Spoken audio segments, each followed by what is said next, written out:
গণতন্ত্র চাবেন না, দেশ রক্ষা করতেও চাবেন না, গোলামি করবেন, দালালি করবেন। এই গোলামি তো রাখবে না। লিন্দুব দর্জির ইতিহাসটা পড়ে দেখেন, সেও কিন্তু টেকে নাই বেশি দিন, তাকেও বিদায় নিয়েছে এত দালালি করে, দেশ বিক্রি করে।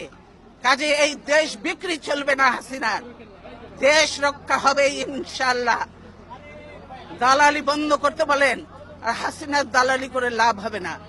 বাংলাদেশের মানুষের সঙ্গে থাকেন, জনগণের সঙ্গে থাকেন, দেশের মানুষের সঙ্গে থাকেন, তবেই কাজে দেবে।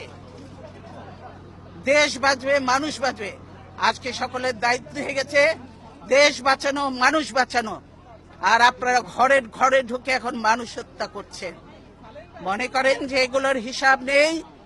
এই মা বোনের কান্না, এই আলেম এতিমের কান্না, এই বিডিআর এর অফিসারদের ওয়াইফদের কান্না, এগুলি কি বৃথা যাবে? এগুলি কোনোদিনও বৃথা যাবে না। আজকে যারা এই জুলুম নির্যাতন করছেন, তাদেরকে এদের মতো একদিন চোখের পানি ফেলতে ফেলতে, মুছতে মুছতে তারা চোখ অন্ধ হয়ে যাবে, বুঝলেন?